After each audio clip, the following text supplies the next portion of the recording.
ನಮ್ಮ ಅಹಂಕಾರ ಅಂದರೆ ಕೆಟ್ಟದು ಅಂದ್ಕೋಬಾರ್ದು. ನಾನು ಅನ್ನೋ ಭಾವನೆ, ನಾನು ಶ್ರೀಮಂತ, ನಾನು ಬಡವ, ನಾನು ಶೆಟ್ಟಿ, ನಾನು ಭಟ್ಟ, ನಾನು ದುಡ್ಡಿರೋನು, ದುಡ್ಡಿಲ್ಲದೆ ಇರೋನು, ಕಾರ್ ಓಡಿಸೋನು, ಕಾರೊಳಗೆ ಕೂತ್ಕೊಳ್ಳೋನು, ಒರೆಸೋನು, ಅದನ್ನು ನೀಟಾಗಿ ಡ್ರೆಸ್ ಹಾಕೊಳ್ಳೋನು, ಈ ರೀತಿ ಅನೇಕ ಭಿನ್ನ ಇದ್ದರೂ ಕೂಡ ಇದನ್ನು ಕೆಲವರು ಮೇಲು ಕೀಳು ಅಂತ ಗುರುತಿಸ್ತಾರೆ.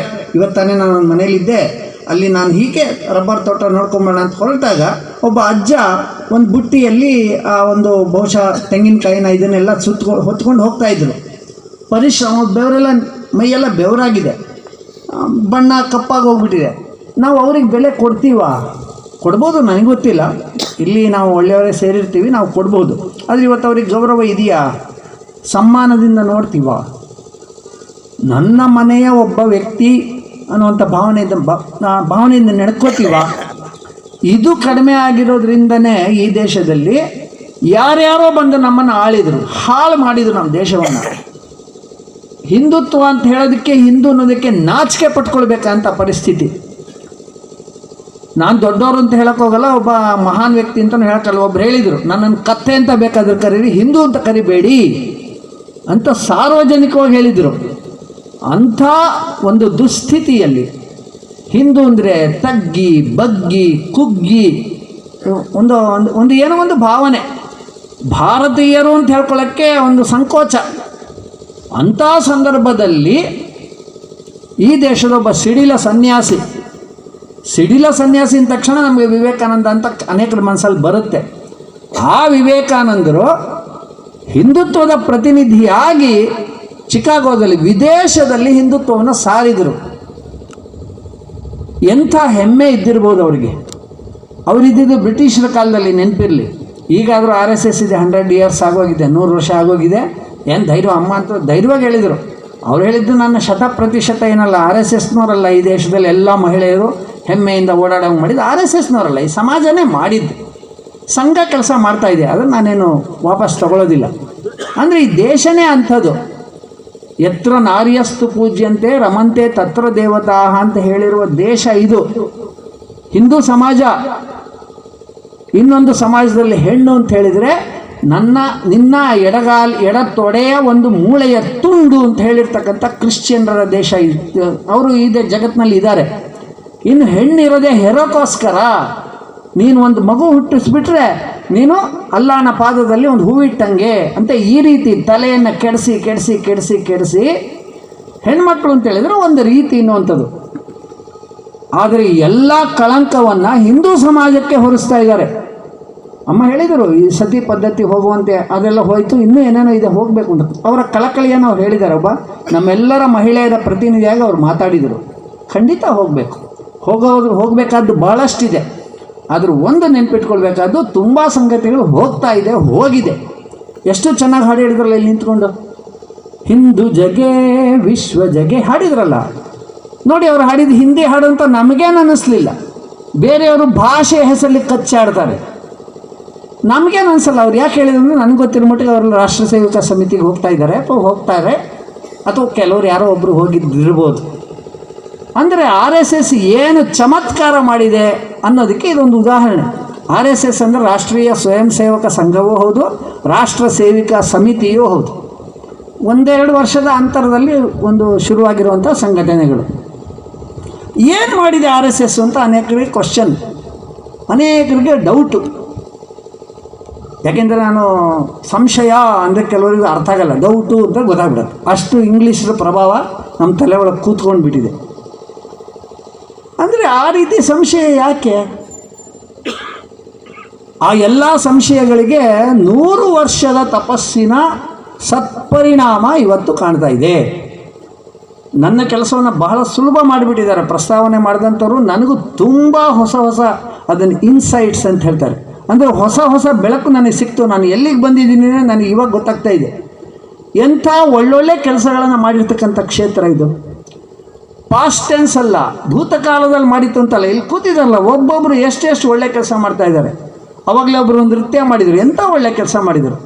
ಮಕ್ಕಳು ರಸ್ತೆಯಲ್ಲಿ ಕುಣಿದಿದ್ದಲ್ಲ, ಇಲ್ಲೂ ಕುಣಿದ್ರು, ಎಷ್ಟು ಆನಂದವಾಗಿ ನೃತ್ಯ ಮಾಡ್ತಾಯಿದ್ರು.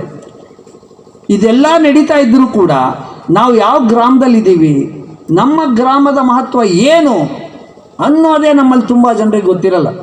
ನಾನು ಕೇಳಿದೆ ಗುತ್ತಿಗಾರು ಅಂದರೆ ಏನ್ರಿ ಅರ್ಥ ಅಂತ. ಭಾಳ ಬುದ್ಧಿವಂತರೇ ನನ್ನ ಜೊತೆ ಇದ್ದರು. ಗೊತ್ತಿಲ್ಲ ಅಂದರು. ಆದರೆ ಅವ್ರು ಪ್ರಾಮಾಣಿಕರು. ಸುಮ್ಮನೆ ಏನೋ ಅಂತ ಹೇಳಿದ್ರೆ ಸರಿ ಸರಿ ಸರಿ ಅಂತಿದ್ನೋ ಏನೋ. ನಾನೇನು ಬಿಡ್ತಿರಲಿಲ್ಲ, ನಾನೊಬ್ಬ ಪತ್ರಕರ್ತ, ಹುಡುಕ್ತಿದ್ದೆ ಮತ್ತೆ ಏನೋ ಹೇಳಿ ಸುಳ್ಳ ಸತ್ಯವೋ.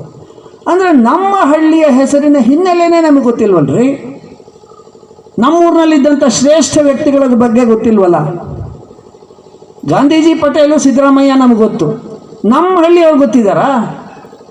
ಈ ಜಮೀನು ಜಾಗವನ್ನು ಬಿಟ್ಕೊಟ್ರಲ್ಲ, ರಿಯಲ್ ಎಸ್ಟೇಟ್ ಮಾಡ್ಕೊಂಡು ಏನೋ ಮಾಡ್ಬೋದಿತ್ತಲ್ಲ.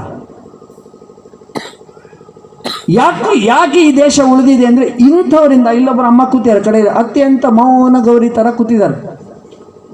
ರಾಮಕೃಷ್ಣ ಪರಮಹಂಸರನ್ನ ನಾವೆಲ್ಲ ತಿಳ್ಕೊಂಡಿದ್ದೀವಿ, ವಿವೇಕಾನಂದರ ಗುರುಗಳು ಅಂತ. ರಾಮಕೃಷ್ಣ ಪರಮಹಂಸರ ಹೆಂಡತಿ ಶಾರದಾ ಮಾತೆ, ಅವ್ರ ಬಗ್ಗೆ ನಮ್ಗೆ ಗೊತ್ತಿಲ್ಲ. ಯಾಕೆ? ನಮ್ಮ ದೇಶದ ತಾಯಿಯಂದ್ರ ರೀತಿಯೇ ಅದು. ಒಳ್ಳೆ ಅಡುಗೆ ಮಾಡ್ತಾರೆ, ಅವರಿಗೆ ಮಾತ್ರ ಉಳಿಯುತ್ತೋ ಇಲ್ವೋ ಅವ್ರಿಗೂ ಗೊತ್ತಿಲ್ಲ. ನಮಗೆ ಮಾತ್ರ ಚೆನ್ನಾಗಿ ತಿನ್ನಿಸ್ಬಿಡ್ತಾರೆ. ಆ ರೀತಿ ಹಿನ್ನೆಲೆಯಲ್ಲಿ ನಿಂತು ಈ ದೇಶ ಧರ್ಮ ಸಂಸ್ಕೃತಿಯನ್ನು ಕಾಪಾಡಿದವರು ಇಂಥ ತಾಯಂದಿರು. ಶಾರದಾ ಮಾತೆ ಬಗ್ಗೆ ಹೇಳ್ತಿದ್ದೆ. ಶಾರದಾ ಮಾತೆ ಬಗ್ಗೆ ನಮಗೆ ಗೊತ್ತಿಲ್ಲ.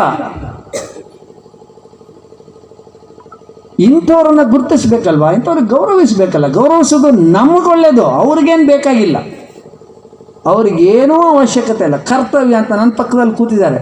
ಅವ್ರು ಏನೇನೋ ಅವ್ರ ಪರಿಚಯ ಏನೇನೋ ಹೇಳಿದ್ರು, ನಂಗೆ ಅದೆಲ್ಲ ನೆನಪಿರೋದಿಲ್ಲ. ನಾನು ಅವಾಗಲೇ ಹೇಳಿದೆ, ಹಸಿವು ಮರೆವೋ ನಿದ್ದೆ ಜಾಸ್ತಿ ನನಗೆ ಅಂತ. ಆದರೆ ಅವರೊಂದು ಯಾರನ್ನ ದಿವ್ಯಾಂಗರು ಅನ್ನುವಂಥ ಒಂದು ಶಬ್ದವನ್ನು ನರೇಂದ್ರ ಮೋದಿಯವರು ಕೊಟ್ಟರು. ಅಂಥ ತಮ್ಮ ಬಗ್ಗೆ ಗೊತ್ತೇ ಇಲ್ಲದೆ ಇರ್ತಕ್ಕಂತಹ ಅಂತ ಒಂದು ರೀತಿ ಇರ್ತಕ್ಕಂಥ ಭಗವಂತನ ಏನೋ ಕಾರಣಕ್ಕಾಗಿ ಹೇಗೇಗೋ ಹುಟ್ಟಿದ ಮಕ್ಕಳ ಸೇವೆಯನ್ನು ಮಾಡ್ತಾ ಇದ್ದಾರಲ್ಲ ಅವರು. ಇನ್ನು ಆ ಕಡೆಯಿಂದ ಎರಡನೇವರೊಬ್ಬರು ಕೂತಿ ನಾನು ಅವ್ರ ನಂಬರ್ ತೊಗೋತೀನಿ. ಇವ್ರದ್ದು ಯಾರ್ದು ಇಟ್ಕೊಳ್ಳೋದು ನನಗೇನು ಪರವಾಗಿಲ್ಲ. ಯಾಕಂದರೆ ಅವರೊಬ್ಬರು ಕಲಾವಿದರು, ನಾನು ಕಲಾವಿದರ ನಡುವೆ ಕೆಲಸ ಮಾಡೋನೆ. ಅವ್ರು ಮಾಡ್ತಾ ಇರೋ ಸಾಧನೆ ನಮ್ಗೆ ಗೊತ್ತಿದೆಯಾ? ನಮ್ಮ ಮೊಬೈಲಲ್ಲಿ ಯಾರ್ಯಾರ್ದೋ ಚಿತ್ರ ಇಟ್ಕೊಂಡಿರ್ತೀವಿ, ನಮ್ಮ ಮನೇಲಿ ಯಾರ್ಯಾರ್ದೋ ಪೋಸ್ಟ್ ಹಾಕಿರ್ತೀವಿ. ಈಗ ಅವರು ಪ್ರಸ್ತಾವದಲ್ಲಿ ಹೇಳಿದಲ್ಲ, ಅಂಥವ್ರು ಎಷ್ಟು ಜನರ ಚಿತ್ರ, ಅವ್ರ ವ್ಯಕ್ತಿಗಳ ಹೆಸರು ನಮ್ಮ ಮನೇಲಿ ಗೊತ್ತಿದೆ. ಗೊತ್ತು ಮಾಡೋದು ಬೇಡವಾ? ಈ ಎಲ್ಲ ಹಿನ್ನೆಲೆಯಲ್ಲೇ ಹಿಂದೂ ಸಂಗಮ ಮಾಡ್ತಾ ಇರೋದು. ಸಂಘದವ್ರು ಏನು ಕೆಲಸ ಇರಲಿಲ್ಲ, ಮೊನ್ನೆ ರೂಟ್ ಮಾರ್ಚ್ಗೆ ಯಾಕೋ ಸಮಾಧಾನ ಆಗಲಿಲ್ಲ, ಒಂದು ಮಾಡಿರಿ ಅಂತ ಹಿಂದೂ ಸಂಗಮ ಮಾಡಿದ್ದಲ್ಲ. ಯಾರೋ ದುಡ್ಡು ಕೊಡ್ತಾರೆ, ಶಾಮಿಯಾನ ಹಾಕ್ತಾರೆ, ಯಾರೋ ಮೈಕ್ ಹಾಕ್ತಾರೆ, ಯಾರೋ ಸರ್ರ ಅಂತ ಹೂ ಹರಿಸ್ಬಿಡ್ತಾರೆ. ಮಜಾ ಮಾಡೋದಕ್ಕೆ ಹಿಂದೂ ಸಂಗಮ ಮಾಡಿದ್ದು ನನ್ನ ಪ್ರಕಾರ ಅಲ್ಲ. ನನ್ನ ಪ್ರಕಾರ ಈ ಸಮಾಜಕ್ಕೆ ವಿಶ್ವಾಸ ಬರಬೇಕು, ನಮಗೆ ವಿಶ್ವಾಸ ಬರಬೇಕು ಮೊದಲು, ಆಮೇಲೆ ಸಮಾಜಕ್ಕೆ ವಿಶ್ವಾಸ ಬರಬೇಕು. ನಮಗೆಲ್ಲ ಭಗವದ್ಗೀತೆ ಬಗ್ಗೆ ಗೊತ್ತು, ಭಾಳ ತಿಳ್ಕೊಂಡಿರ್ತಕ್ಕಂಥವ್ರು ಭಾಳ ಚೆನ್ನಾಗಿ ಮಾತಾಡಿದರು. ಭಗವದ್ಗೀತೆ ಗೊತ್ತು ನಮಗೆ. ಭಗವದ್ಗೀತೆ ಬೋಧನೆ ಆಗಿದ್ದೆಲ್ಲಿ? ರೂಮ್ ಒಳಗಲ್ಲ, ಹಾಲ್ ಒಳಗಲ್ಲ, ದೇವಸ್ಥಾನದೊಳಗಲ್ಲ, ಮಠದೊಳಗಲ್ಲ, ಮಂದಿರದೊಳಗಲ್ಲ, ರಣಾಂಗಣದಲ್ಲಿ ಆಗಿದ್ದು ನೆನಪಿರಲಿ. ಬೋಧನೆ ಮಾಡಿದ್ದು ಯಾರು? ಸರ್ವಶಕ್ತ ಶ್ರೀಕೃಷ್ಣ. ಬೋಧನೆ ಮಾಡಿದ್ದು ಯಾರಿಗೆ? ಅತ್ಯಂತ ಸಮರ್ಥಶಾಲಿ ಅರ್ಜುನನಿಗೆ. ಆದರೆ ಎಲ್ಲ ನೋಡಬೇಕಪ್ಪ, ನಾನು ಒಂದ್ಸರಿ ಮಧ್ಯದಲ್ಲಿ ಕರ್ಕೊಂಡೋಗಿ ನಿಲ್ಸಪ್ಪ ಅಂಥೇಳಿ ಅವನೇ ಹೇಳಿ ಕರ್ಕೊಂಡ್ಬಂದಿದ್ದು. ರಣಾಂಗಣದ ಮಧ್ಯದಲ್ಲಿ ಎಲ್ಲ ಒಂದ್ಸರಿ ನೋಡಿಬಿಡ್ತೀನಿ ಅಂತ ನೋಡಿದಾಗ ಇವನ ಮನಸ್ಸಲ್ಲಿ ಏನೇನೋ ಬಂದುಬಿಡ್ತು, ಗೊಂದಲ ಆಗೋಯ್ತು. ಕನ್ಫ್ಯೂಸ್ಡ್ ಹಿಂದೂ ಅಂತ ಹೇಳ್ತಾರೆ, ಗೊಂದಲದ ಹಿಂದೂ ಆಗೋಗ್ಬಿಟ್ಟ ಅವನು. ಅಯ್ಯೋ ದೇವರೇ, ಅಲ್ಲಿ ಅವನಿದ್ದಾನೆ, ಇಲ್ಲಿ ಇವನಿದ್ದಾನೆ, ಇಲ್ಲಿ ಅವನಿದ್ದಾನೆ, ಇಲ್ಲಿ ಇವನಿದ್ದಾನೆ, ಅಂಥವ್ರ ಮೇಲೆ ನಾನು ಬಾಣ ಪ್ರಯೋಗ ಮಾಡಲ್ಲಪ್ಪ. ಕರ್ಕೊಂಬಂದಿರೋ ಮಹಾಪುರುಷ ಇವನೇ, ಅಲ್ಲಿ ಬಂದು ನಾ ಯುದ್ಧ ಮಾಡಲ್ಲ. ಅದು ಹಿಂದೂ ಸಮಾಜದ ಸ್ಥಿತಿ. ಅತ್ಯಂತ ಸಾಮರ್ಥ್ಯ ಇತ್ತು, ಮಾಡಬೇಕು ಅಂದ್ಕೊಂಡವನು ಅವನೇ. ಅಲ್ಲಿಗೆ ಬಂದ ಮೇಲೆ ಗೊಂದಲಕ್ಕೆ ಒಳಗಾದ. ಶ್ರೀಕೃಷ್ಣ ಏನು ಮಾಡ್ದ? ಭಗವದ್ಗೀತೆ ಬೋಧನೆಯನ್ನು ಮಾಡ್ದ. 2 ಶ್ಲೋಕ ಹೇಳ್ದ, 8 ಶ್ಲೋಕ ಹೇಳ್ದ, 11 ಆಯಿತು, 22 ಆಯಿತು. ಅರ್ಥ ಆಯ್ತು ಅಂತ ಹೇಳ್ದೆ. ಅವನು ನಿಲ್ಲಿಸ್ದ. ಇವನು ಅದೆಲ್ಲ ಸರಿ ಕೃಷ್ಣ, ನೀನು ಹೀಗೆ ಹೇಳಿದ್ಯಲ್ಲ, ಅದು ಹಾಗೆ ಮಾಡಿದ್ದೀವಿ, ಹೀಗಾದ್ರೆ ಹೇಗೆ? ಮತ್ತೆ ಕನ್ಫ್ಯೂಷನ್, ಮತ್ತೆ ಗೊಂದಲ. ಇವನು ಪಾಪ ಕರ್ಕೊಂಬಂದ್ಬಿಟ್ಟಿದ್ದಾನೆ, ಹೇಗೋ ಅವನೇ ಓಡಿಸಿದ್ದು ಗಾಡಿ, ಮೋಟ್ರ್ ಬೈಕ್ನ, ಅಂದರೆ ರಥನ. ಅವನು ಇನ್ನೊಂದು 78-95 ಶ್ಲೋಕ ಹೇಳ್ದೆ. ಸರಿ, ಈಗ ಗೊತ್ತಾಯ್ತು ಬಿಡ ಮಾರಾಯ, ಆಯ್ತು ಹೋರಾಡ್ತೀನಿ ಇಂದ ಕೃಷ್ಣ ಅಂದ್ಕೊಂಡ. ಇಲ್ಲ, ಅವ್ನು ಮತ್ತೆ ಗೊಂದಲ. ಸರಿಯಪ್ಪ, ಗುರುವನ್ನು ಹೊಡಿಬೋದಾ, ಅವ್ರನ್ನ ಹೊಡಿಬೋದಾ, ಇವ್ರನ್ನ ಹೊಡಿಬೋದಾ? ಏನು ಪ್ರಯೋಜನ? ಗೆದ್ರೇನು? ಕನ್ಫ್ಯೂಸ್ಡ್ ಹಿಂದೂ, ಗೊಂದಲದ ಹಿಂದೂ. ಪಾಪ ಇವನು ಕೃಷ್ಣ ಕರ್ಕೊಂಬಂದೇನೆ. ಮತ್ತು ಇನ್ನು 272 ಶ್ಲೋಕ ಹೇಳ್ದೆ. ಇವನು ಹೇಳ್ತಾ ಇದ್ದಾನೆ, ಅವ್ನು ಕೇಳ್ತಾ ಇದ್ದ. ಬಹುಶಃ ತಾಲೂಕು ಆಫೀಸಲ್ಲಿ ಇದ್ದ ಅಂತ ಅನಿಸುತ್ತೆ ಅರ್ಜುನ. ಬರೀ ಕ್ವಶನ್ ಕೊಯ್ದೆ ಹಾಕ್ತಾ ಇರ್ತಾರೆ. ಹಾಗೆ ಇವನು ಕೇಳ್ತಾ ಇದ್ದಾನೆ, ಅವ್ನು ಇವನಿಗೆ ಸಾಕಾಗೋಯ್ತು. ಇವನಿಗೆ ಯಾಕೆ ಅರ್ಜುನಿಗೆ, ಕೃಷ್ಣನಿಗೆ ಎಷ್ಟು ಹೇಳೋದು ಇವನಿಗೆ. ಕೇಳಿದ್ದಕ್ಕೆ ಇನ್ನೊಂದು ಪ್ರಶ್ನೆ ಕೇಳ್ತಾನೆ ಇವನು. ಇದೆಲ್ಲ ಬೇಡವೇ ಬೇಡ ಅಂಥೇಳಿ ವಿಶ್ವರೂಪ ದರ್ಶನ ತೋರಿಸ್ಬಿಟ್ಟ. ಒಂದು ಸರಿ ಅವನು ವಿಶ್ವರೂಪ ದರ್ಶನ ನೋಡಿದ ತಕ್ಷಣ ನನ್ನ ಸಂಶಯಗಳೆಲ್ಲ ಮುಗೀತು ಕೃಷ್ಣ, ನಡಿ ಅಂಥೇಳಿ ಅವನು ಬಿಲ್ ತಗೊಂಡು ಹೋರಾಟ ಮಾಡ್ದ. ಹಾಗೆ ಈ ಹಿಂದೂ ಸಮಾಜಕ್ಕೂ ಗೊಂದಲಗಳು. ರಾಮ, ಕೃಷ್ಣ, ಶಿವಾಜಿ ಅಥವಾ ಇಲ್ಲೂ ಅನೇಕ ಮಹಾಪುರುಷರು, ಮಹಾನ್ ಸ್ತ್ರೀಯರು ಹುಟ್ಟಿದರು, ಹೇಳಿದರು ಹಿಂದೂ ಸರಿ ಸರಿ, ಅಸ್ಪೃಶ್ಯತೆ ಮಹಾನ್ ತಪ್ಪು, ಸರಿ ಸರಿ. ಆದರೆ ಕ್ವಶನ್ ಮಾರ್ಕ್. ಮತ್ತು ಅಷ್ಟೊತ್ತಿಗೆ ಇನ್ಯಾರೋ ಒಬ್ಬರು ಬಂದರು, ಹಾಗಲ್ಲಪ್ಪ ಹೀಗಲ್ಲಪ್ಪ, ಮನೆಯಲ್ಲೇ ಪೂಜೆ ಪುನಸ್ಕಾರ ಮಾಡದೇ ಇದ್ದರೆ ನಮ್ಮ ಸಂಸ್ಕೃತಿ ಉಳಿಸ್ಕೊಳ್ದೇ ಇದ್ದರೆ ಹೇಗಪ್ಪ, ನಿನ್ನ ಪೂರ್ವಜರು ಯಾರಪ್ಪ? ಸರಿ ಸರಿ ಸರಿ. ಮತ್ತೆ ಕನ್ಫ್ಯೂಷನ್, ಮತ್ತೆ ಅದೇ ಗೊಂದಲ. ಹೀಗೆ ಮಾಡ್ತಾ ಇದ್ದಂಥ ಹಿಂದೂ ಸಮಾಜಕ್ಕೆ ಸ್ವಾಮಿ ವಿವೇಕಾನಂದರು ಆಗ ಕರೆ ಕೊಟ್ಟಿದ್ದರು, ನಿಮ್ಮೆಲ್ಲ ದೇವತೆಗಳನ್ನು ಗಂಟು ಕಟ್ಟಿ ಸಮುದ್ರಕ್ಕೆ ಎಸಿರಿ. ಇನ್ನು 50 ವರ್ಷ ಭಾರತ ಮಾತೆಯೇ ನಮ್ಮೆಲ್ಲರ ಆರಾಧ್ಯ ದೈವವಾಗಲಿ, ಭಾರತ ಮಾತೆಯನ್ನು ಅರ್ಚನೆ ಮಾಡೋಣ, ಭಾರತ ಮಾತೆಯ ಹಿತಕ್ಕಾಗಿ ಬದುಕೋಣ ಅನ್ನುವಂಥ ಕರೆಯನ್ನು ಕೊಟ್ಟರು. ನಮ್ಮ ಜನ ಭಾಳ ಬುದ್ಧಿವಂತರು, ದೇವರನ್ನೇ ಪುನಃ ಪುನಃ ಬರೋಂಗೆ ಮಾಡಿರೋರು ನಾವು. ಬೇರೆಯವ್ರಿಗಾದರೆ ಒಂದೊಂದು ಸರಿ ಹೋಗಿದ್ದಷ್ಟೇ. ಅವಾಗ ಅವರು ದೇವರೇ ಹೋಗಲಿಲ್ಲ, ಅವ್ರು ದೂತನ್ನು ಕಳಿಸಿದ್ದು, ಅವನ ಶಿಷ್ಯನ ಕಳಿಸಿದ್ದು. ದೇವರು ಹೋಗಿಲ್ಲ ಬೇರೆ ಹಿಂದೂ ಮುಸಲ್ಮಾನರಿಗೆ, ಕ್ರಿಶ್ಚಿಯನ್ರಿಗೆ. ಹಿಂದೂ ಸಮಾಜಕ್ಕೆ ಮಾತ್ರ ದೇವರೇ ಬಂದಿದ್ದು. 1 ಸರಿ, 2 ಸರಿ, 3 ಸರಿ, 8 ಸರಿ, 9 ಸರಿ. ಆಮೇಲೆ ದೇವ್ರಿಗೂ ಓಹೋ ಇವರು ಭಾರಿ ಜೋರಿದ್ದಾರೆ, ತಪ್ಪೆಲ್ಲ ಮಾಡಿಬಿಡೋದು, ಭಗವಂತ ಕಾಪಾಡಪ್ಪ ಅಂತೇಳಿ ಪೂಜೆ ಮಾಡಿಬಿಡೋದು, ನೀನೇ ಕಾಪಾಡು, ನಿಮ್ಗೆ ಇದೇ ಕೆಲಸನಾ? ತಪ್ಪು ಮಾಡೋದು ನೀವು, ನಾನು ರಕ್ಷಣೆಗೆ ಬರಬೇಕಾ? ಕಡೆಯಲ್ಲಿ ಹೇಳ್ಬಿಟ್ಟ, ನಾನು ಇನ್ಮೇಲೆ ಬರಲ್ಲ, ಕಲಿಯುಗದಲ್ಲಿ ಸಂಘಟನೆಯೇ ಶಕ್ತಿ, ಸಂಘೇ ಶಕ್ತಿ ಕಲವು ಯುಗೆ. ಸಂಘಟನೆ ಅಂದರೆ ಏನು? ಈಗ RSS ಅಂತ ಅಂತೀವಿ. ಸಂಘಟನೆ ಅಂದರೆ 4 ಜನ ಒಟ್ಟು ಸೇರಿ ಕೆಲಸ ಮಾಡುವಂಥ ಅಷ್ಟೇ. ಈ ದೇಶದಲ್ಲಿ 100 ಮಂದಿರಗಳು, ಭಜನೆ ಮಂದಿರಗಳು ಯಾರು ನಡೆಸ್ತಾ ಇದ್ದಿದ್ದು? ಸರ್ಕಾರ ನಡೆಸ್ತಾ ಇತ್ತ? ರಾಜರು ನಡೆಸ್ತಾ ಇದ್ರ? ಇಲ್ಲ, ನಡೆಸ್ತಾ ಇದ್ದು ಹಳ್ಳಿಯವರೇ ನಡೆಸ್ತಾ ಇದ್ದಿದ್ದು. ಹಳ್ಳಿಯವರೇ ಎಲ್ಲ ಮಾಡ್ತಾ ಇದ್ರು. ಅದನ್ನೇ ಸಂಘಟನೆ ಅಂದರೆ ಹೇಳೋದು. ಹೀಗೆ ಭಗವಂತ ಕಲಿಯುಗದಲ್ಲಿ ನಾನು ಮತ್ತೆ ಬರಲ್ಲ, ನೀವೇ ನಿಮ್ಮ ಊರಲ್ಲಿ ಸಂಘಟಿತರಾಗಿ ಒಳ್ಳೆ ಕೆಲಸ ಮಾಡಿ ಅಂತ. ಇದು ಯಾವ್ಯಾರಿಗೆ ಎಷ್ಟೆಷ್ಟು ಅರ್ಥ ಆಯಿತೋ ಗೊತ್ತಿಲ್ಲ, ಆದರೆ ಡಾಕ್ಟರ್ ಹೆಡ್ಗೇವಾರ್ ಅನ್ನೋವಂಥ ಇವರು ಹೇಳಿದರು. ಅವಾಗಲೇ RSSನ ಶುರು ಮಾಡಿದವರು, ಅವರು ಆಲೋಚನೆ ಮಾಡಿದರು. ಎಲ್ಲ ರೀತಿಯ ಚಟುವಟಿಕೆಗಳನ್ನು ಮಾಡಿ ಅವ್ರಿಗೆ ಅನುಭವ ಇತ್ತು. ಸಾಂಸ್ಕೃತಿಕವಾಗಿ ಕೆಲಸ ಮಾಡಿದರು, ರಾಜಕೀಯವಾಗಿ ಕೆಲಸ ಮಾಡಿದರು, ಕ್ರಾಂತಿಕಾರಿಗಳಾಗಿ ಕೆಲಸ ಮಾಡಿದರು, ಸಮಾಜ ಸುಧಾರಣೆ ಮಾಡುವ ದಿಕ್ಕಿನಲ್ಲಿ ಕೆಲಸ ಮಾಡಿದರು. ಇದೆಲ್ಲ ಮಾಡಿದ ಮೇಲೆ ಅವ್ರಿಗೆ ಅನ್ನಿಸ್ತು, ಇದರಿಂದ ಪರಿವರ್ತನೆ ಮಾಡೋದು ಕಷ್ಟ. ಏನು ಮಾಡಬೇಕು? ಅದಕ್ಕೆ ಬಹಳ ಸರಳವಾದ ಔಷಧಿ ಇದೆ. ವ್ಯಕ್ತಿ ನಿರ್ಮಾಣದ ಮೂಲಕ ರಾಷ್ಟ್ರ ನಿರ್ಮಾಣ. ಒಬ್ಬೊಬ್ಬ ವ್ಯಕ್ತಿಯನ್ನು ಹಿಡ್ಕೊಂಡು ಬಂದು ಮೈದಾನದಲ್ಲಿ ನಿಲ್ಲಿಸ್ಕೊಂಡು, ಆಡಿಸ್ಕೊಂಡು, ಏಳಿಸಿ ಬೀಳಿಸಿ, ಮಣ್ಣು ಮೈ ಎಲ್ಲ ಮಣ್ಣಾಗಿ ಬೆವರು ಇಳಿದು ಶಕ್ತಿಶಾಲಿಗಳಾದರು. ಬರೀ ಆಟ ಆಡಲಿಲ್ಲ, ಕಬಡ್ಡಿ ಆಡಲಿಲ್ಲ, ಖೋ ಖೋ ಆಡಲಿಲ್ಲ, ಒಳ್ಳೊಳ್ಳೆ ಹಾಡು ಹೇಳಿದರು, ಒಳ್ಳೊಳ್ಳೆ ಅಮೃತ ವಚನಗಳನ್ನು ಹೇಳಿದರು, ಮಹಾಪುರುಷರನ್ನು ಸ್ಮರಣೆ ಮಾಡಿಕೊಂಡ್ರು, ತಮ್ಮ ಸುತ್ತಮುತ್ತ ಇರುವಂಥ ಒಳ್ಳೊಳ್ಳೆ ವ್ಯಕ್ತಿಗಳನ್ನ ನೆನಪಿಸ್ಕೊಂಡ್ರು, ಮೈದಾನ ಸ್ವಚ್ಛ ಮಾಡೋದಕ್ಕೆ ಸೇವಾ ಕಾರ್ಯ ಕಲ್ತ್ಕೊಂಡ್ರು. ಈ ಎಲ್ಲ ಮಾಡ್ತಾ ಮಾಡ್ತಾ ಮಾಡ್ತಾ ವ್ಯಕ್ತಿ ನಿರ್ಮಾಣ ಆಗ್ತಾ ಹೋಯಿತು, ಸಂಘಟನೆ ಬೆಳೀತಾ ಹೋಯಿತು. ಸಂಘಟನೆ ಬೆಳೆಯೋದು ಅಷ್ಟೇ ಅಲ್ಲ, ಸಮಾಜ ಬೆಳೀತು. RSSಗೆ ಅಂದರೆ ರಾಷ್ಟ್ರೀಯ ಸ್ವಯಂ ಸೇವಕ ಸಂಘಕ್ಕೆ ಪುರುಷರು ಮಾತ್ರ ಬರ್ಬೋದು. ಯಾಕೆಂದರೆ ಸ್ವಯಂ ಸೇವಕ ಸಂಘ, ಅದು ಸ್ವಯಂ ಸೇವಕಿ ಸಂಘ ಅಲ್ಲ. ಗಂಡಸರು ಮಾತ್ರ ಶಾಖೆಗೆ ಬರ್ಬೋದು. ಆದರೆ ಸಂಘದವರು ಸುಮ್ಮನಿರಲ್ಲ, ಆಟ ಆಡೋಕ್ಕೆ ಬಾ ಅಂತ ಕರೀತಾರೆ. ಬಂದ್ರೆ ಮುಗೀತವ್ರ ಜೀವನ. ಆಟ ಆಡೋಕ್ಕೆ ಅಂತ ಬರ್ತಾರೆ, ಇಲ್ಲೇ ಆಟ ಆಡ್ಕೊಂಡೇ ಇದ್ದು ಬಿಡ್ತಾರೆ. ಹೋಗ್ಲಪ್ಪ ಅವನು ಏನಾದರೂ ಆಗಲಿ ಪರವಾಗಿಲ್ಲ ಅಂದರೆ ಮನೆಗೆ ಹೋಗ್ತಾರೆ. ನಿಮ್ಮ ಪಾಡಿ ನೀವು ಆಡಿಸ್ಬೋದಲ್ಲ ಮೈದಾನದಲ್ಲಿ, ಮನೆಗೆ ಯಾಕೆ ಬರ್ತೀರಾ? ಕೇಳೋಕ್ಕಾಗಲ್ಲ ನಮಗೆ, ಯಾಕೆಂದರೆ ಹಿಂದೂ ಸಮಾಜ ನಮ್ಮದು.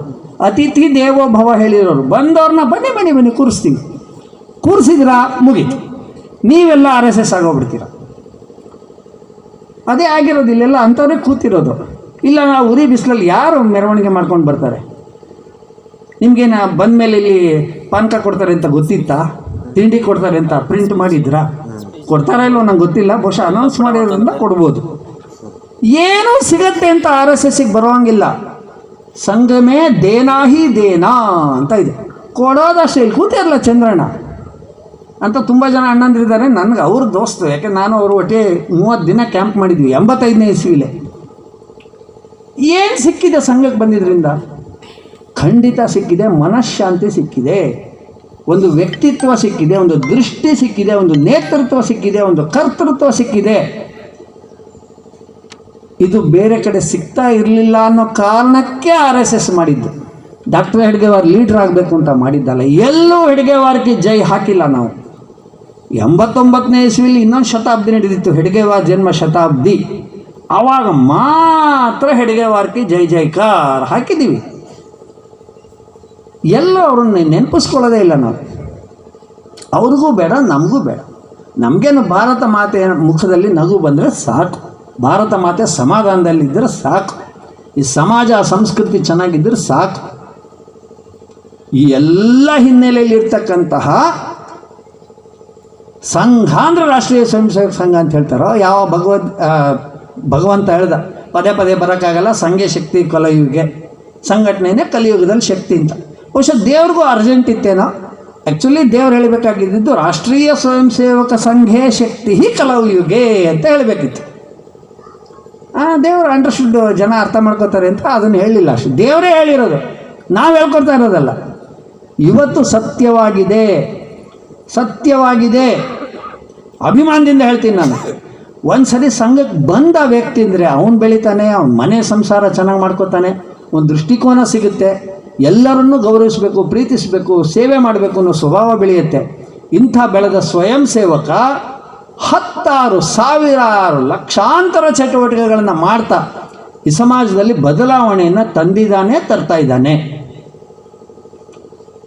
ಇದೆಲ್ಲ ಸಮಾಜಕ್ಕೆ ಅರ್ಥ ಆಗಬೇಕಲ್ಲ. ಅದಕ್ಕೋಸ್ಕರ ಆಗಾಗ ವಿಶ್ವರೂಪ ದರ್ಶನವನ್ನು ಮಾಡ್ತೀವಿ, ಅಂದರೆ ಪಥಸಂಚಲನ ಮಾಡ್ತೀವಿ. ಅಂಥ ವಿಶ್ವರೂಪ ದರ್ಶನದ ಒಂದು ಭಾಗ, ಆ ಅರ್ಜುನನಿಗೆ ಒಂದು ವಿಶ್ವರೂಪ ದರ್ಶನ ಸಾಕಿತ್ತು. ಇಂಥ ಕೋಟ್ಯಂತರ ಅರ್ಜುನರು ಇರ್ತಕ್ಕಂಥ ಹಿಂದೂ ಸಮಾಜಕ್ಕೆ ಆಗಾಗ ವಿಶ್ವರೂಪ ದರ್ಶನ ತೋರಿಸ್ಬೇಕು. ನಾವಂತೂ ಪುತ್ತೂರು ಜಿಲ್ಲೆಯಲ್ಲಿ ಸುಳ್ಯ ತಾಲೂಕಲ್ಲಿ ಆಗಾಗ ತೋರಿಸ್ತಾ ಇರ್ತೀವಿ ವಿಶ್ವರೂಪ ದರ್ಶನ, ನಂಗೆ ಗೊತ್ತಿದೆ.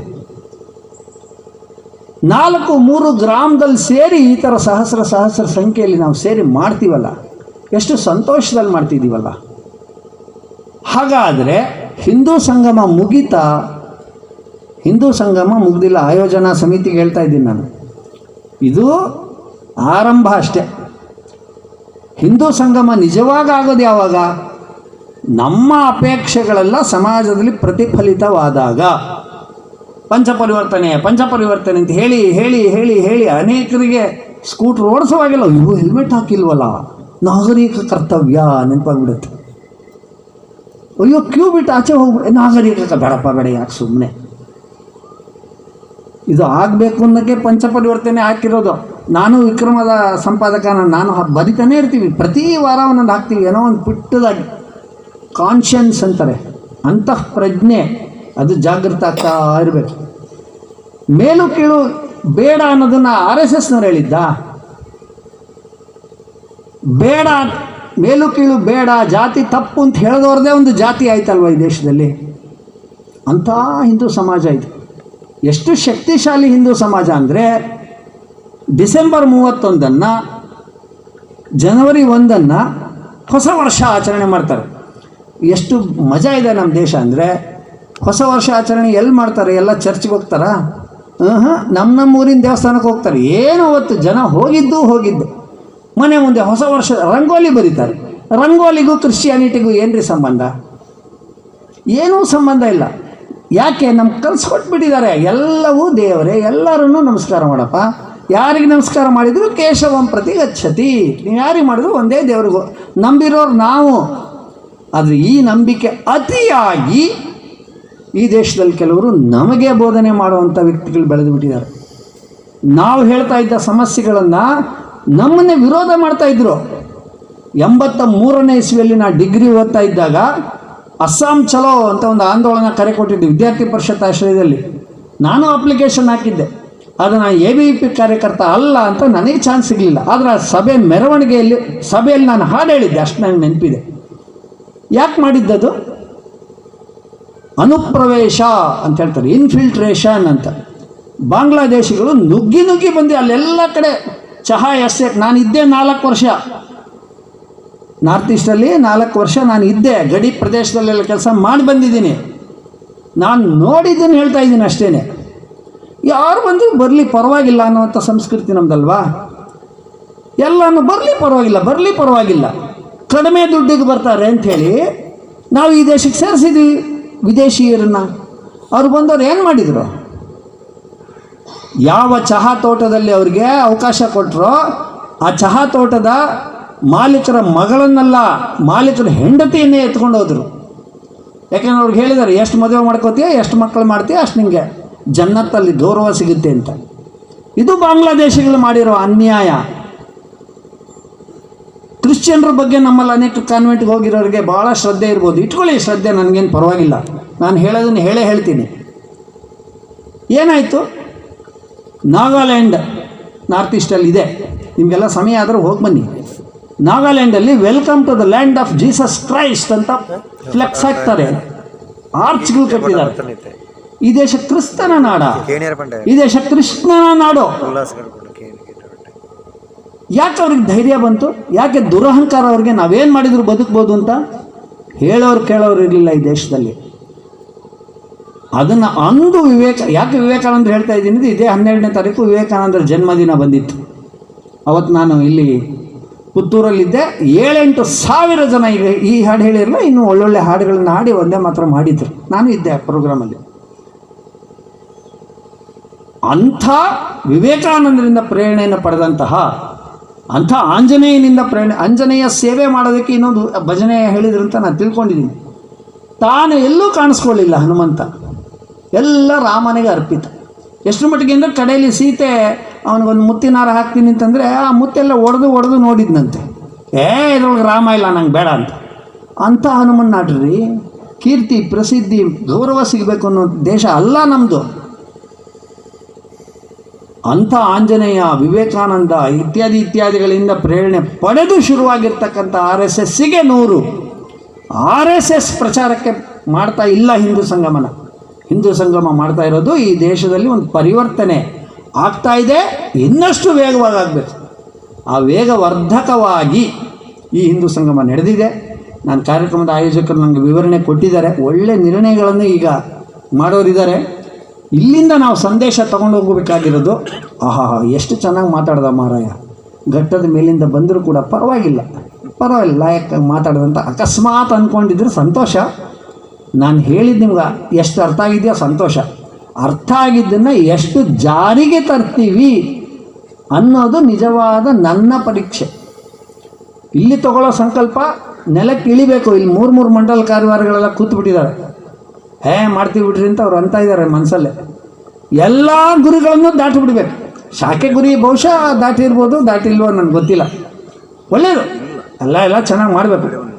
ಆದರೆ ಸಮಾಜ ಪರಿವರ್ತನೆಯ ಚಟುವಟಿಕೆಯು ಅಷ್ಟೇ ಚೆನ್ನಾಗಾಗಬೇಕು.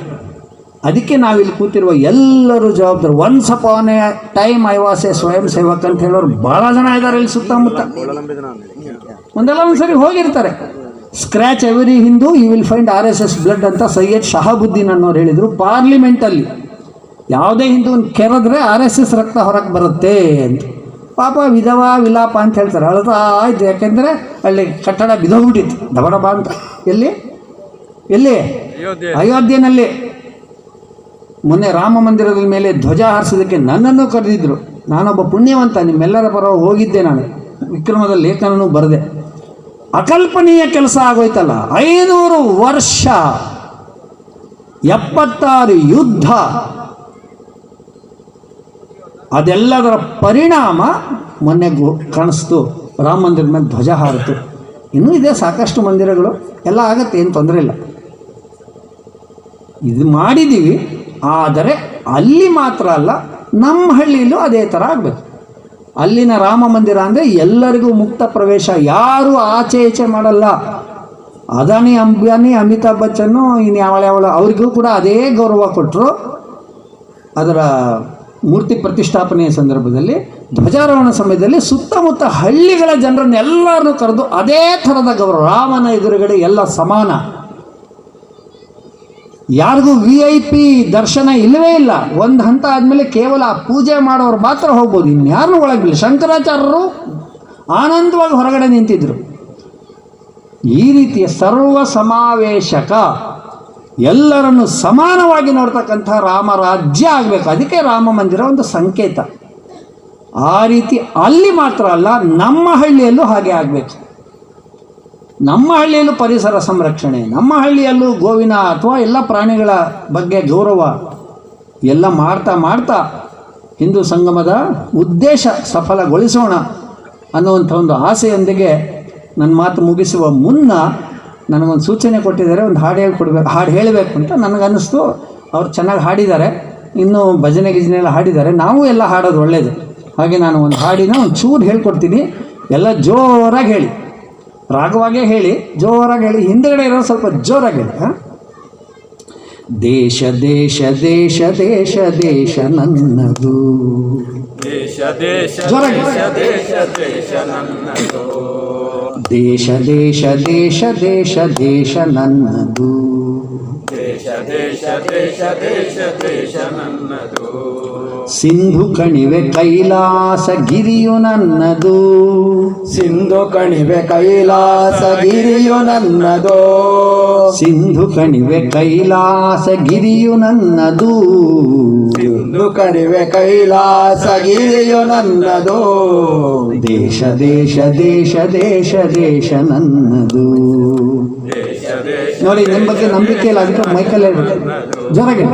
ಸಿಂಧು ಕಣಿವೆ ಕೈಲಾಸ ಗಿರಿಯು ನನ್ನದು, ಸಿಂಧು ಕಣಿವೆ ಕೈಲಾಸ ಗಿರಿಯು ನನ್ನದು, ದೇಶ ದೇಶ ದೇಶ ದೇಶ ದೇಶ ನನ್ನದು, ದೇಶ ದೇಶ ದೇಶ ದೇಶ ದೇಶ ನನ್ನದು, ವ್ಯಾಸ ಭಾಸ ಕಾಳಿದಾಸ ಸಭಾಸ ಕಾಳಿದಾಸ, ಬುದ್ಧ ಬಸವ ಕನಕದಾಸ, ಬುದ್ಧ ಬಸವ ಕನಕದಾಸ, ರಾಮಕೃಷ್ಣ ಪರಮಹಂಸ, ರಾಮಕೃಷ್ಣ ಪರಮಹಂಸ, ಮಧುಕೇಶವ ನೀಲಹಂಸ, ಮಧುಕೇಶವ ನೀಲಹಂಸ, ತಾಯ ಮಡಿಲ ಮುಗುಳು ನಗೆ, ತಾಯ ಮಡಿಲ ಮುಗುಳು ನಗೆ, ಕೋಟಿ ತುಟಿಯ ಮಂದಹಾಸ, ಕೋಟಿ ತುಟಿಯ ಮಂದಹಾಸ, ಎಲ್ಲ ನನ್ನದು ಎಲ್ಲ ನನ್ನದು. ಎಲ್ಲ ನನ್ನದು, ಎಲ್ಲ ನನ್ನ, ಒಟ್ಟಿಗೆ ಹೇಳಿ, ದೇಶ ದೇಶ ದೇಶ ದೇಶ ದೇಶ ಇನ್ನೊಂದ್ಸಲ. ನನ್ನದು, ದೇಶ ಸಿಂಧು ಕಣಿವೆ ಕೈಲಾಸ ಗಿರಿ ನನ್ನದು, ಸಿಂಧು ಕಣಿವೆ ಕೈಲಾಸ ಗಿರಿಯು ನನ್ನದು, ಸಿಂಧು ಕಣಿವೆ ಕೈಲಾಸ ಗಿರಿಯು ನನ್ನದು, ದೇಶ ದೇಶ ದೇಶ ದೇಶ ದೇಶ ನನ್ನದು, ದೇಶ ದೇಶ ದೇಶ ದೇಶ ದೇಶ ನನ್ನದು, ದೇಶ ದೇಶ ದೇಶ ದೇಶ ದೇಶ ನನ್ನದು. ಪ್ರಧಾನ ಭಾಷಣಕಾರರು ನೀಡಿದಂಥ ಸಂದೇಶ ಇವೆಲ್ಲವೂ ಕೂಡ ಒಂದು ಹೊಸ ಶಕೆಯನ್ನು ಆರಂಭ ಮಾಡ್ತದೆ ಅನ್ನೋದನ್ನು ನಾನು ಇಲ್ಲಿ ಗಮನಿಸಿದ್ದೇನೆ. ಇಂದು ಹೇಮಂತ ಋತು ಪುಷ್ಯ ಮಾಸ, ಅಮಾವಾಸ್ಯೆಯ ದಿನ, ಜಗದೊಡೆಯ ಶಿವನಿಗೆ ಅತ್ಯಂತ ಪ್ರೀತಿಯ ದಿನ. ಎಲ್ಲೆಡೆ ಶಿವನಿಗೆ ಆರಾಧನೆ ನಡೀತದೆ, ಪಂಚಾಮೃತ ಅಭಿಷೇಕಗಳು ನಡೀತವೆ. ಆದರೆ ಇಲ್ಲಿ ಒಂದು ಹೊಸ ಮನ್ವಂತರಕ್ಕೆ ನಾವು ಸಾಕ್ಷಿಯಾಗಿದ್ದೇವೆ. ಈ ವೇದಿಕೆಯಲ್ಲಿ ಪಂಚಗವ್ಯಗಳ ಬದಲು ಪಂಚಸೂತ್ರಗಳ ಮೂಲಕ ಭಾರತವನ್ನು ಒಂದುಗೂಡಿಸುವ, ಭಾರತದ ಇತಿಹಾಸವನ್ನು ಸರಿಯಾದ ದಿಕ್ಕಿನಲ್ಲಿ ಮುನ್ನಡೆಸುವ ಒಂದು ಸಂಕಲ್ಪವನ್ನು ತೊಟ್ಟು ಒಂದು ಹೊಸ ಮನ್ವಂತರಕ್ಕೆ ಹಾದಿ ಹಾಕಿಕೊಟ್ಟಿದ್ದಾರೆ ಅಂತ ನಾನು ಅಂದ್ಕೊಳ್ತೇನೆ. ಯಾಕೆಂದರೆ ಪಂಚಗವ್ಯಗಳನ್ನು ನಾವು ದೇವರಲ್ಲಿ ಅಭಿಷೇಕ ಮಾಡಬಹುದು, ಆದರೆ ಈ ದೇಶದ ಎಲ್ಲ ಜನರನ್ನು ಒಗ್ಗೂಡಿಸುವ, ಎಲ್ಲರ ಮನಸ್ಸನ್ನು ಬೆಸೆಯುವ ಆ ಮೂಲಕ ಈ ಒಂದು ಹಿಂದೂ ಧರ್ಮದ ಅತಿ ದೊಡ್ಡ ಅಭಿಮಾನವನ್ನು ಇನ್ನಷ್ಟು ಹೆಚ್ಚು ಜನರಿಗೆ ಮುಟ್ಟಿಸುವಂಥ ಪ್ರಯತ್ನ ಇವತ್ತು ಇಲ್ಲಿ ನಡೆದಿದೆ. ನಾವು 100 ವರ್ಷಗಳ ಇತಿಹಾಸದಲ್ಲಿ ಆ ಒಂದು ನೆನಪಿನಲ್ಲಿ ಅನುಭವದಲ್ಲಿ ನೆನಪಿನ ಅನುಭವದ ಮೂಸೆಯಲ್ಲಿ ಹೊರಹೊಮ್ಮಿದ್ದು ಈ ಪಂಚ ಸೂತ್ರಗಳು ಅಂತ ನಾನು ಅಂದ್ಕೊಳ್ತೇನೆ. ಎಂಥ ಅದ್ಭುತವಾದ ಪರಿಕಲ್ಪನೆ. ನಾವು ನಡೆದು ಬಂದಾಗ ಭುಜಕ್ಕೆ ಭುಜ ತಾಗಿಸಿ ನಡೆದು ಬಂದೆವು. ಅಂತಹ ಸಮಾನತೆಯನ್ನು ಬೋಧಿಸುವಂಥ ಒಂದು ಸೂತ್ರ. ನಾವೆಲ್ಲರೂ ಸಮಾನರು, ಮೇಲು ಕೀಳು ಎಂಬ ಭಾವನೆ ಬೇಡ, ಜಾತಿಯ ಅಡ್ಡಗೋಡೆಗಳು ಬೇಡ ಅನ್ನುವಂಥ ಸಂದೇಶವನ್ನು ಇವತ್ತು ನಾವೆಲ್ಲ ಕೊಂಡು ಹೋಗ್ತಾ ಇದ್ದೇವೆ. ಅದು ನಮ್ಮ ಜೀವನದ ವಿಧಾನವಾಗಲಿ, ನಮ್ಮೆಲ್ಲರ ಸಂಕಲ್ಪವಾಗಲಿ, ಆ ಮೂಲಕ ಇವತ್ತಿನ ದಿನ ಸಾರ್ಥಕವಾಗಲಿ ಅಂತ ನನ್ನ ಅನಿಸಿಕೆ. ಅದರ ಜೊತೆಗೆ ಈಗ ಪ್ಲಾಸ್ಟಿಕ್ ಚೀಲಗಳ ಬದಲು ಬಟ್ಟೆಯ ಚೀಲಗಳನ್ನು ಒದಗಿಸಿಕೊಟ್ಟು ಒಂದು ಮಾದರಿಯನ್ನು ಹಾಕಿಕೊಟ್ಟು ಭಾಳ ಆಶ್ಚರ್ಯ ಆಗ್ಬೋದು ನಿಮಗೆ. ಈ ದೇಶದಲ್ಲಿ ದಿನಕ್ಕೆ 26,000 ಟನ್ ಪ್ಲಾಸ್ಟಿಕ್ ಉತ್ಪಾದನೆ ಆಗ್ತದೆ. ಪ್ಲಾಸ್ಟಿಕ್ ವೇಸ್ಟೇಜ್, ತ್ಯಾಜ್ಯಗಳು 26,000 ಟನ್ ಒಂದು ದಿನದಲ್ಲಿ ಪ್ಲಾಸ್ಟಿಕ್ ತ್ಯಾಜ್ಯ ನಿರ್ಮಾಣ ಆಗ್ತದೆ. ಆದರೆ ರೀಸೈಕಲ್ ಆಗೋದು ಕೇವಲ 8.6%. ಎಂಥ ಒಂದು ದೊಡ್ಡ ಪ್ಲಾಸ್ಟಿಕ್ ಗೋಡೆಗಳನ್ನು ನಿರ್ಮಿಸ್ತೇವೆ. ಅದರಿಂದಾಗುವ ದುಷ್ಪರಿಣಾಮಗಳೆಷ್ಟು ಅನ್ನೋದನ್ನು ನಾವು ಕಲ್ಪಿಸಿಕೊಳ್ಳುವುದಕ್ಕೂ ಸಾಧ್ಯವಿಲ್ಲ. ಆ ರೀತಿಯ ಪಂಚಭೂತಗಳು ಅಂತ ನಾವೇನು ಭಾವಿಸ್ತೇವೆ, ನಮ್ಮ ಪರಿಸರವನ್ನು ರಕ್ಷಣೆ ಮಾಡುವುದು, ನೆಲ, ಜಲ, ಗಾಳಿ, ಬೆಳಕು ಇವೆಲ್ಲವನ್ನು ಕಾಪಾಡುವುದು ನಮ್ಮ ಜವಾಬ್ದಾರಿ ಅನ್ನುವ ನಿಟ್ಟಿನಲ್ಲಿ ಪರಿಸರ ಸಂರಕ್ಷಣೆ ಮಾಡುವಂಥ 2ನೇ ಸೂತ್ರವನ್ನು ನಾವು ಅತ್ಯಂತ ಒಂದು ಪ್ರಾಂಜಲ ಮನಸ್ಸಿನಿಂದ ಒಪ್ಪಿಕೊಂಡು ಅದನ್ನು ನಮ್ಮ ಮನಸ್ಸಿನಲ್ಲಿ ದೃಢವಾಗಿ ಕಲ್ಪಿಸ್ಕೊಳ್ಬೇಕು. 3ನೇದಾಗಿ ಅವರು ಹೇಳಿದರು ಕರ್ತವ್ಯ ಪ್ರಜ್ಞೆ. ನಮ್ಮ ಕರ್ತವ್ಯಗಳನ್ನು ನಾವು ಮಾಡಬೇಕು. ನಾವು ಯಾವುದೇ ಹುದ್ದೆಯಲ್ಲಿರಲಿ, ಯಾವುದೇ ವೃತ್ತಿಯಲ್ಲಿರಲಿ, ಯಾವುದೇ ವೃತ್ತಿ ಜೀವನ ನಮ್ಮದಾಗಿರಲಿ, ಆ ಕರ್ತವ್ಯದಲ್ಲಿ ಶ್ರದ್ಧೆ ಮತ್ತು ಕರ್ತವ್ಯವನ್ನು ಪಾಲಿಸಬೇಕು. ನಾಗರಿಕರಾಗಿ ನಮಗಿರುವಂಥ ಜವಾಬ್ದಾರಿಗಳನ್ನು ನಿರ್ವಹಿಸಬೇಕು. ಆ ನಿರ್ವಹಿಸುವ ಜವಾಬ್ದಾರಿಯಲ್ಲಿ ನಮ್ಮಲ್ಲಿ ಪ್ರಾಮಾಣಿಕತೆ ಇರಬೇಕು. ಭರ್ತೃಹರಿ ಹೇಳ್ತಾರೆ, ಸ್ವರ್ಗ ಹೋಗುವುದಿಲ್ಲ, ನರಕ ಬರುವುದಿಲ್ಲ. ಸ್ವರ್ಗ ನರಕಗಳೇನು ಶಾಸ್ತ್ರಾಸ್ತ್ರಗಳಲ್ಲ. ಎದೆಯ ಧ್ವನಿ, ಹೃದಯ ನಿಧಿ, ಕರ್ತವ್ಯವೇ ಅದು ವಿಧಿ.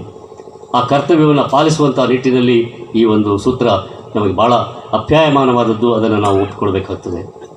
ಇನ್ನು ಕುಟುಂಬ ಜೀವನದ ಬಗ್ಗೆ ಮಾತಾಡಿದರು. ಈ ದೇಶದ ಇಡೀ ಒಂದು ಐಕ್ಯತೆಗೆ ಮುಖ್ಯ ಕಾರಣ ಪೊಲೀಸರಲ್ಲ, ಕಾನೂನುಗಳಲ್ಲ, ಮಿಲಿಟರಿ ಅಲ್ಲ. ನಮ್ಮ ದೇಶದಲ್ಲಿರುವಂಥ ಕೌಟುಂಬಿಕ ವ್ಯವಸ್ಥೆಯೇ ನಮ್ಮ ದೇಶವನ್ನು ಒಂದಾಗಿ ಇಟ್ಟಿದೆ ಅನ್ನೋದನ್ನು ನಾವು ನಂಬಿದ್ದೇವೆ. ಆದರೆ ಒಂದು ದುರ್ದೈವದ ವಿಚಾರ, ಇತ್ತೀಚೆಗಿನ ದಿನಗಳಲ್ಲಿ ನಾವೆಲ್ಲ ವಿದ್ಯಾವಂತರಾದ ನಂತರ ನಮ್ಮಲ್ಲಿ ಅವರು ಹೇಳಿದಾಗ ಅಹಂಕಾರ, ಅಹಂಭಾವಗಳು, ಈಗೋ ಕ್ಲಾಶ್ಗಳು ಆಗ್ತವೆ. ಒಂದು ಉದಾಹರಣೆಯನ್ನು ಹೇಳಲಿಕ್ಕೆ ಬಯಸ್ತೇನೆ. ಕೌಟುಂಬಿಕ ನ್ಯಾಯಾಲಯಗಳು ಪ್ರಾರಂಭ ಆಗಿದೆ. ಫ್ಯಾಮಿಲಿ ಕೋರ್ಟ್ಗಳು, ಜಗದೀಶ್ವರವರು ವಕೀಲರು ಮುಂದೆ ಇದ್ದಾರೆ. ಕೌಟುಂಬಿಕ ನ್ಯಾಯಾಲಯಗಳಲ್ಲಿ ಏನು ನಡೀತಾ ಇವತ್ತು? ದೆಹಲಿಯಲ್ಲಿ ಪ್ರತಿ ಶುಕ್ರವಾರ, 2ನೇ ಶುಕ್ರವಾರ ಒಂದು ಕೌಟುಂಬಿಕ ನ್ಯಾಯಾಲಯ ಅಲ್ಲಿ ಕಾರ್ಯಾಚರಣೆ ಮಾಡ್ತದೆ. ಆ ದಿನ ವಿಚ್ಛೇದಿತ ದಂಪತಿಗಳು ಬರ್ತಾರೆ. ಯಾವ ತಂದೆಯೊಂದಿಗೆ ಮಗಳು ಇದ್ದರೆ ಅಥವಾ ತಾಯಿಯೊಂದಿಗೆ ಮಗ ಇದ್ದರೆ ಆ ಶುಕ್ರವಾರ, 2ನೇ ಶುಕ್ರವಾರದಂದು ಕೋರ್ಟಿಗೆ ಬರ್ತಾರೆ. ಆ ಕೋರ್ಟಿನ ಮುಂದೆ ಒಂದು ಸಂತೆ, ಒಂದು ಕೃತಕವಾದ ಸಂತೆ, ಆ ದಿವಸ ಮಾತ್ರ ಒಂದು ಸಂತೆ ಇರ್ತದೆ. ಆ ಸಂತೆಯಲ್ಲಿ ಆಟದ ಸಾಮಾನುಗಳು ಸಿಗ್ತವೆ, ಸಿಹಿ ತಿಂಡಿಗಳು ಸಿಗ್ತವೆ, ಚಾಕ್ಲೇಟ್ಗಳು ಸಿಗ್ತವೆ. ಆ ದಿನ ಮಾತ್ರ ಈ ತಂದೆ ಹೋಗಿ ಮಗುವನ್ನು ಕರ್ಕೊಂಡು ಹೋಗ್ತಾನೆ, ತಾಯಿಯ ಮಡಿಲಿಗೆ ಬಿಡ್ತಾನೆ, ತನ್ನ ತೊಡೆಯಿಂದ ಎತ್ತಿ ಆ ಮಗುವನ್ನು ಆ ಕಡೆ ಕೊಡ್ತಾನೆ. ಆ ತಾಯಿಯ ಜೊತೆಯಲ್ಲಿದ್ದ ಮಗು ತಂದೆಯನ್ನು ನೋಡಲಿಕ್ಕೆ ಹೋಗಿ ಓಡಿ ಹೋಗಿ ತಂದೆಯನ್ನು ತಬ್ಬಿಕೊಂಡು ಒತ್ತಿಟ್ಟು ಮಾತಾಡ್ತದೆ. ಸಂಜೆ ಆಗುವಾಗ ಸಂತೆ ಅಲ್ಲಿಂದ ಖಾಲಿ ಆಗ್ತದೆ. ಇವರವರ ಮನೆಗೆ ಹೋಗ್ತಾರೆ. ಇಂಥ ದೃಶ್ಯವನ್ನು ನಾವು ನೋಡಿದಾಗ ನಮಗನಿಸುತ್ತೆ, ಕೌಟುಂಬಿಕ ವ್ಯವಸ್ಥೆ ಛಿದ್ರಗೊಳ್ಳುತ್ತಿರುವಂಥ very fabric of the society is destroyed. ಹಾಗಿರುವಾಗ ನಾವು ಏನಾದರೂ ಯೋಚನೆ ಮಾಡಲೇಬೇಕು ಅಂತ ಒಂದು ಸಂಕಲ್ಪವನ್ನು ಇಂಥ ಅನುಭವದ ಸಂಸ್ಥೆ ಮಾತ್ರ ಮಾಡಲಿಕ್ಕೆ ಸಾಧ್ಯ ಇದೆ ಅನ್ನೋದನ್ನು ನಾನು ಪ್ರಾಂಜಲ ಮನಸ್ಸಿಂದ ಒಪ್ಕೊಳ್ಳಿಕ್ಕೆ ಬಯಸ್ತೇನೆ. ಅಂಥ ಕೌಟುಂಬಿಕ ವ್ಯವಸ್ಥೆಯನ್ನು ಮತ್ತೆ ತರಬೇಕು. ನಾವೆಲ್ಲರೂ ಆ ಕೌಟುಂಬಿಕ ಮೌಲ್ಯಗಳನ್ನು ಉಳಿಸ್ಕೊಳ್ಬೇಕು. ನಾವೆಲ್ಲರೂ ಅಣ್ಣ, ತಮ್ಮ, ತಂಗಿ, ಅಕ್ಕ ಎಲ್ಲರ ಬದುಕು ಹಸನಾಗಿರಬೇಕು, ಎಲ್ಲರೂ ಸುಖದಿಂದಿರಬೇಕು ಅನ್ನುವಂಥ ಭಾವನೆಯಿಂದ ಇಂಥ ಒಂದು ಕಲ್ಪನೆ ಕೂಡ ಬಂದಿದೆ. ಅದರ ಜೊತೆಗೆ ಸ್ವದೇಶಿ ಬಗ್ಗೆ ಮಾತಾಡಿದ್ರು. ನಾವಿಲ್ಲಿ ಬಂದಾಗ ನೋಡಿದ್ವಿ, ನಮಗೆ ಕೊಟ್ಟಂಥ ನೀರು, ಕುಡಿಲಿಕ್ಕೆ ಕೊಟ್ಟ ನೀರು ಅದು ಪ್ಲಾಸ್ಟಿಕ್ ಲೋಟಗಳಿರಲಿಲ್ಲ. ಇಲ್ಲಿ ಬಂದಂಥ ಒಂದು ಕಲಾವಿದರು ಬಂದ ರಮೇಶ್ ಪೆಟ್ಟಿನಡ್ಕರ್ ನೇತೃತ್ವದಲ್ಲಿ ನಡೆದಂಥ ಒಂದು ಕಲಾ ಪ್ರಕಾರ ಇರಬಹುದು, ಅದು ಈ ಮಣ್ಣಿನ ಒಂದು ಪ್ರತಿಭೆ. ಇಂಥ ಮಣ್ಣಿನ ಪ್ರತಿಭೆಗಳನ್ನು ಅವಕಾಶ ಕೊಟ್ಟು ಅದನ್ನು ಬೆಳೆಸಬೇಕೇ ಹೊರತು ನಾವು ಕ್ಯಾಸೆಟ್ಗಳ ಮೂಲಕ ನೃತ್ಯವನ್ನು ಮಾಡಿ ಆ ರೀತಿಯ ಒಂದು ವೈಭವಗಳ ಬಗ್ಗೆ, ಆ ವೈಬ್ಸ್ಗಳ ಬಗ್ಗೆ ನಾವು ಮರಳಾಗುವಂಥ ಸಾಧ್ಯತೆ ಇರಬಾರ್ದು. ಅದಕ್ಕಾಗಿ ಆತ್ಮನಿರ್ಭರ ಅನ್ನುವಂಥ ಅನೇಕ ವಿಚಾರಗಳನ್ನು ಹೇಳಿದರು. ನಮ್ಮದೇ ಆದಂಥ ಉತ್ಪನ್ನಗಳನ್ನು ತಯಾರು ಮಾಡಬೇಕು, ಮೇಕ್ ಇನ್ ಇಂಡಿಯಾ ಅನ್ನುವಂಥ ವಿಚಾರವನ್ನು ನಾವು ಕೇಳಿದ್ದೇವೆ. ಇವೆಲ್ಲವೂ ನಮ್ಮ ಜೀವನದಲ್ಲಿ ಹಾಸುಹೊಕ್ಕಾಗಬೇಕು. ಇಂಥ ಅನೇಕ ಉತ್ತಮವಾದಂಥ ಉದಾತ್ತವಾದಂಥ ವಿಚಾರಗಳನ್ನು ಇಟ್ಟುಕೊಂಡು ಹಿಂದೂ ಸಂಗಮ ಅನ್ನುವಂಥ ಕಾರ್ಯಕ್ರಮವನ್ನು ಜೋಡಿಸಿ ಇಲ್ಲಿ ಇವತ್ತು ಮಾಡಿರುವಂಥ ಕಾರ್ಯಕ್ರಮ ಸುಳ್ಯ ತಾಲೂಕಿನ ಪ್ರಪ್ರಥಮ ಕಾರ್ಯಕ್ರಮವಾಗಿದ್ದು ಇದನ್ನು ಅತ್ಯಂತ ಯಶಸ್ವಿಗೊಳಿಸಿದ್ದಕ್ಕೆ ಮಾವಿನಕಟ್ಟೆ ಶಕ್ತಿ ಹಾಗೂ ಅವರೆಲ್ಲ ತಂಡದವರಿಗೂ ಎಲ್ಲ ಹಿರಿಯರಿಗೂ ಇದರ ಹಿಂದೆ ಕೆಲಸ ಮಾಡಿದ ನಾ ಸೀತಾರಾಮ ಆಗಿರ್ಬೋದು, ಸುದರ್ಶನ್ ಆಗಿರ್ಬೋದು, ಒಳಲಂಬೆಯವರಾಗಿರ್ಬೋದು, ಹಾಗೆ ಚಂದ್ರಣ್ಣ ಆಗಿರ್ಬೋದು, ನಮಗೆಲ್ಲ ಮಾರ್ಗದರ್ಶನ ಮಾಡಿದ ಯಶೋಧ ಮೇಡಮ್ ಆಗಿರ್ಬೋದು, ಎಲ್ಲರನ್ನ ನಾನು ಮತ್ತೊಮ್ಮೆ ಪ್ರಾಂಜಲ ಮನಸ್ಸಿಂದ ಅಭಿನಂದಿಸ್ತೇನೆ. ಬಹುಶಃ ಈ ಒಂದು ಪ್ರಾರಂಭ it's A good beginning is half done ಅಂತ ಹೇಳ್ತೇವೆ. ಒಂದು ಅತ್ಯುತ್ತಮವಾದಂಥ ಪ್ರಾರಂಭ ಅರ್ಧ ಯಶಸ್ಸನ್ನು ಸಾಧಿಸಿದೆ. ಆ ಗೆಲುವಿನ ಅಂತ ನಾವು ಹೋಗ್ತೇವೆ. ಆದರೆ ಇದು ಒಂದು ದಿನದ ಒಂದು ಕಾರ್ಯಕ್ರಮ ಆಗದೆ ಇದು ಇಡೀ ನಮ್ಮ ಜೀವನದ ಒಂದು ಉದ್ದೇಶವಾಗಿರಬೇಕು. ಈ ಜೀವಮಾನದುದ್ದಕ್ಕೂ ಈ ಕಾರ್ಯಕ್ರಮಗಳನ್ನು ನಮ್ಮ ಜೀವನದಲ್ಲಿ ಅಳವಡಿಸಿಕೊಳ್ಳಬೇಕು. ಆಗ ಈ ಹಿಂದೂ ಸಂಗಮದ ನಿಜವಾದ ಅರ್ಥ ಅದು ನಮ್ಮ ಮನಸ್ಸಿಗೆ ಸಾರ್ಥಕತೆಯನ್ನು ಕೊಡ್ತದೆ ಅಂತ ಹೇಳ್ತಾ, ನನ್ನನ್ನು ಅನೇಕರು ಕೇಳಿದರು, ಯಾವುದೋ ರಾಜಕೀಯ ಕಾರಣಕ್ಕೆ ಅಥವಾ ಯಾವುದೋ ವೇದಿಕೆಗೆ ನೀವು ಗೋಸ್ಕರ ಈ ಸಂಗಮದಲ್ಲಿ ಸೇರಿಕೊಂಡಿದ್ದೀರಾ. ನಾನು ಒಬ್ಬ ಹಿಂದೂ, ನನ್ನ ಧರ್ಮ ನನ್ನ ಹೆಮ್ಮೆ.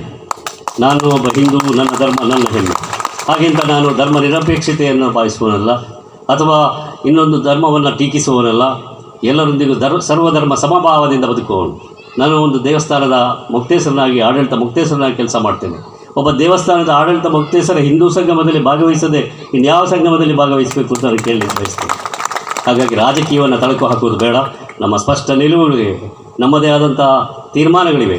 ಆದರೆ ಸಾಮಾಜಿಕವಾಗಿ ಸಾರ್ವಜನಿಕ ಜೀವನದಲ್ಲಿ ಒಂದು ಪಾರದರ್ಶಕತೆಯಿಂದ ಎಲ್ಲರೂ ಒಟ್ಟಾಗಿ ಹೋಗಬೇಕು. ಸಬ್ಕೆ ಸಾಥ್ ಸಬ್ಕಾ ವಿಕಾಸ ಅನ್ನೋದನ್ನು ನಾವು ನಂಬ್ತೇವೆ, ಅದನ್ನು ಒಪ್ಕೊಳ್ತೇವೆ. ಹಾಗಾಗಿ ಎಲ್ಲರೂ ಅಣ್ಣ ತಮ್ಮಂದಿರಾಗಿ ಸಹೋದರರಾಗಿ ಬದುಕೋಣ. ಅದಕ್ಕೆ ಇವತ್ತಿನ ಈ ಒಂದು ವೇದಿಕೆ ಸಾಕ್ಷಿಯಾಗಲಿ. ನಿಮ್ಮೆಲ್ಲರ ಹಾರೈಕೆಗಳಿಂದ ಈ ಭಾಗದಲ್ಲಿ ಎಲ್ಲರೂ ಸುಖ ಸಂತೋಷದಿಂದ ಬದುಕುವುದಕ್ಕೆ ಸಾಧ್ಯವಾಗಲಿ. ನಮ್ಮ ಎಲ್ಲ ಪಂಚಸೂತ್ರಗಳು ಯಶಸ್ವಿಯಾಗಿ ಪ್ರತಿ ಮನೆ ಮುಟ್ಟಲಿ. ಆ ಮೂಲಕ ಈ ಒಂದು ಹಿಂದೂ ಸಮಾಜ ಇನ್ನಷ್ಟು ಬಲಿಷ್ಠವಾಗಲಿ ಅಂತ ಹೇಳ್ತಾ ಅವಕಾಶಕ್ಕೆ ವಂದಿಸಿ ನನ್ನ ಮಾತನ್ನು ಮುಗಿಸ್ತೇನೆ. ನಮಸ್ಕಾರ.